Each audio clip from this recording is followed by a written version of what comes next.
Hi guys and dolls, welcome back for another Disney Princess tutorial. Today I'm doing Pocahontas, and my vision for this Pocahontas look was to do kind of like earthy kind of colors, sort of those gold and rich browns and everything that are part of her outfit and her necklace, and then of course she had that big pretty teal jewel, so I had to do teal eyeliner, and well, the teal hair is just really because I felt like wearing this wig today, but also I kind of looked at like her hair color and it was sort of like a bluish black, so I figured like a modern day Pocahontas might want to paint with all the colors of the wind, including her hair. I hope that you guys enjoyed this tutorial. Remember to follow me on Instagram, Twitter, Facebook, and stuff like that, because I usually do previews of my looks before they actually go live if you want to be in on that. And I just post like random weird things. Like I found like a random Sailor Moon like coin machine the other day, and I don't know, just like weird things from my everyday life. So if you want to, go ahead and follow me on all my social media things, which I will have linked in the description box down below. Without any further ado, let's get started with this video.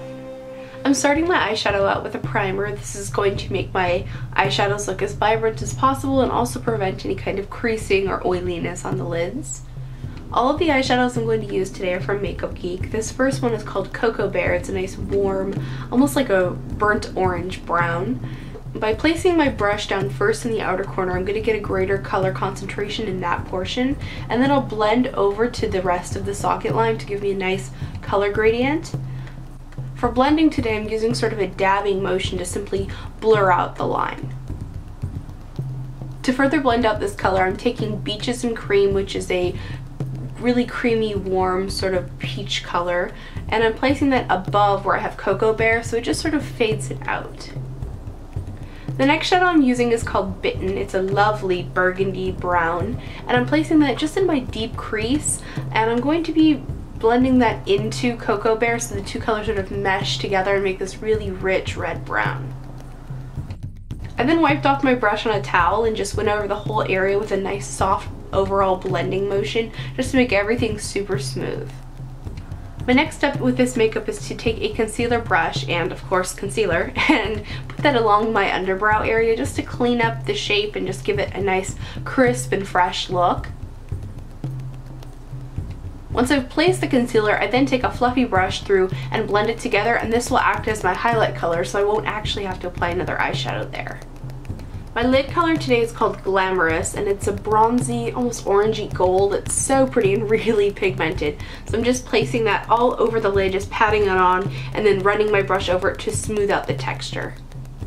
You'll notice that I'm just placing color just under where we have that crease line. It creates a slight definition, but because all the colors are harmonious, it doesn't have a harsh looking edge.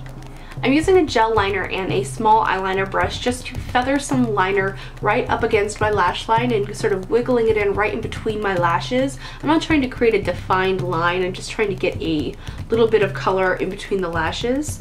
Next I'm going in with Bada Bing eyeshadow, which is a lovely chocolate brown with gold flecks. By layering the black and the brown together, it gives me a richer tone than just using one or the other would give. Now I'm taking a little bit of Bada Bing in my outer corners just to give a little bit more depth and slightly give the look a little bit of a smoky effect. I'm placing that with a flat brush, and then I'm going through and I'm blending it out with some of the brushes that we use with the other colors. By using the same blending brush, it just makes everything so much more harmonious, and it's great when you're doing these looks where the colors are similar but not necessarily monochromatic. For my lower lash line, I first took a navy liner. This is Too Faced Perfect Navy Liner, and just applied that to the entire lash line and then smudged it out. And then because I wanted a layered effect, I took the Aqua liner from Milani's Liquify line and just lined the whole bottom lash line. For my skin today, I used my leftover concealer for my eyes and just put it anywhere on my face that I needed a little bit of help, like my under eyes and around my mouth and a little bit under my nose and all that nice neat chunks. So yeah, I just concealed in the areas where I really needed a lot of help. The powder I'm going to use today is from Cover FX. This is E0. I don't think they sell this shade anymore because they redid their coloring system. Honestly, I'm just trying to use this up, so just a colorful setting powder for my makeup. For my brows today, I'm using Coquette eyeshadow from MAC and a little bit of Fix Plus just to minimize fallout. One of the reasons why I like Coquette is that it's a nice dark brown that has a minimal amount of red in it, if any red really. so it doesn't show up like a reddish toned brow. So it's really great for people who have very dark hair, or people who color their hair teal and want like a more natural colored brow and stuff like that, because it won't compete with the cooler tones of hair. It'll sort of just go with them. So I was about to move on to like my lips and stuff, and I realized I didn't do mascara yet. So this is Runway Lashes from Milani. It's a nice thickening mascara, and as a fun fact, this is my favorite drugstore mascara.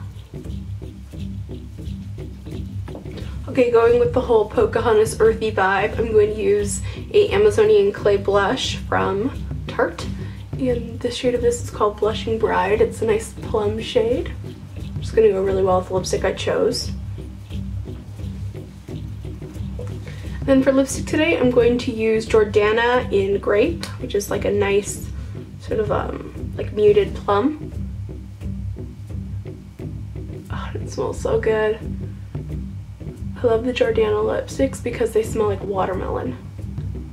Like how my eyes got really big, I'm like, watermelon. So there you have it. I hope this video has inspired you to get creative and play with your makeup and paint with all the colors of the wind. And I apologize for my singing. I'll see you guys in my next video. Remember to be vintage or tacky. Just be yourself.